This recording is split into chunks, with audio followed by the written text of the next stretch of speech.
Lieutenant General Sri Nirbhay Sharma, Governor of Arunachal Pradesh, Nawab Turki, Distinguished Chief Minister of the state, Mr. Ninang Eding, Minister of State, Minority Affairs in the Union Government of India, Ministers of the State Government, Sri Takam Sanjay, Member of Parliament, Air Marshal Pranab Kumar Barboda, Distinguished Chancellors of Rajiv Gandhi University, Professor Tomo Mimbang, Vice Chancellor Rajiv Gandhi University, distinguished members of the Executive Council, Academic Council, distinguished members of the faculty, staff of the university, ladies and gentlemen, dear students, I am indeed happy to participate in the 12th convocation of Rajiv Gandhi University in Arunachal Pradesh. The university's foundation stone was laid by Srimati Indira Gandhi in February 1984, and it began its academic journey from 1988-89. And over these years,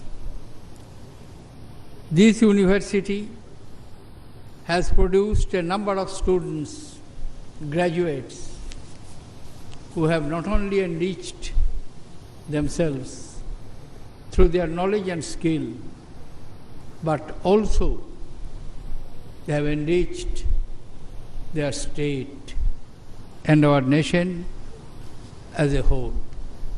I congratulate them. I am glad to have this opportunity of visiting this beautiful state, located in the easternmost part of our country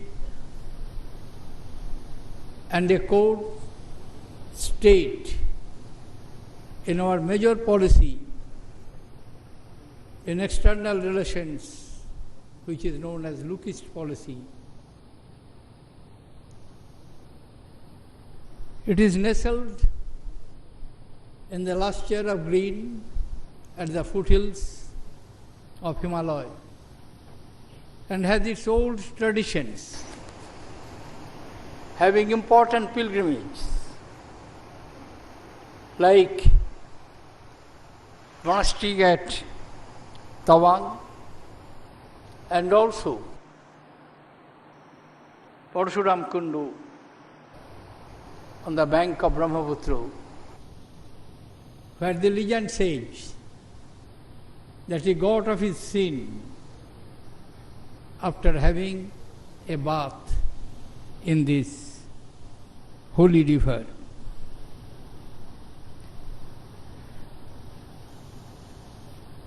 The state has made remarkable progress under the successive governments over the last 30 years.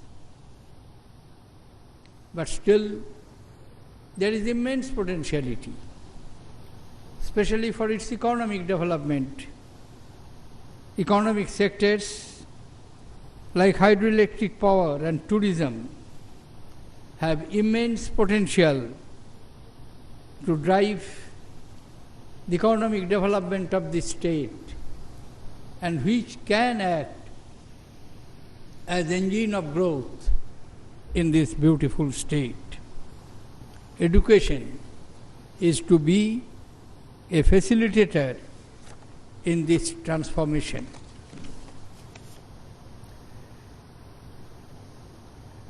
Rajiv Gandhi University has created necessary infrastructure and intellectual resources for quality higher education in this part of the country. The courses and extension programs of the university have catered to the socio-cultural, economic, ethnic, and geographical requirement of the region. Through its affiliated colleges and postgraduate departments, university has made a visible impact in teaching, learning, innovations, and quality research. I compliment Vice Chancellor, his colleagues, and the distinguished members of the faculty. Dear students, I congratulate all of you who have received degrees from your alma mater today. Convocation is an important event in the academic calendar of any university. It gives a sense of identity to the graduating students. It is a day to acknowledge your success achieved through your perseverance, dedication, and hard work. It is also a momentous day for your family members and friends who have stood with you in all these years. It is also important for your teachers who have taught you, whose efforts have made you successful in examinations and have received your rewards after the hard toil. The best satisfaction of any teacher is the success and achievement of his or her students. I congratulate those teachers. Convocation Day reaffirms the solemn duty of each generation to transmit the best of knowledge, culture, and wisdom gathered in the hallowed portals of the university onto the next generation. It reminds of the responsibility that awaits for you, young graduates and scholars. Dr. Sarvapalli Radhakrishnan, who was the second President of the Republic, a great educationist and scholar, on whose birthday, 5th September, we observe the International Teachers' Day. He observed once, and I quote, "The aim of education is not the acquisition of information, though important, or acquisition of technical skill, though essential in modern society, but the development of that bent of mind, that attitude of reason, that spirit of democracy, which will make us responsible citizens." Unquote. These words were very much relevant when it was uttered, but this is equally relevant today and will continue to be so in future. Please remember that. There are many who do not even get an occasion to enter into the portals of a college or university in this country. The society which has invested in you, provided the facilities, creating the establishing the universities, bringing the brilliant academic members to teach you, please remember, are the product of the social investment. If the society has invested in you so much, naturally the society can expect a due dividend from you. If you can shape the destiny of our nation, by our drive, initiatives, and ingenuity. That will be the due dividend to the society which you are paying. Education is the bedrock of an intellectual and enlightened society. It is the cornerstone on which progressive democratic society is built, where rule of law prevails, where there is respect for rights to others. A good education breeds tolerance to divergent views.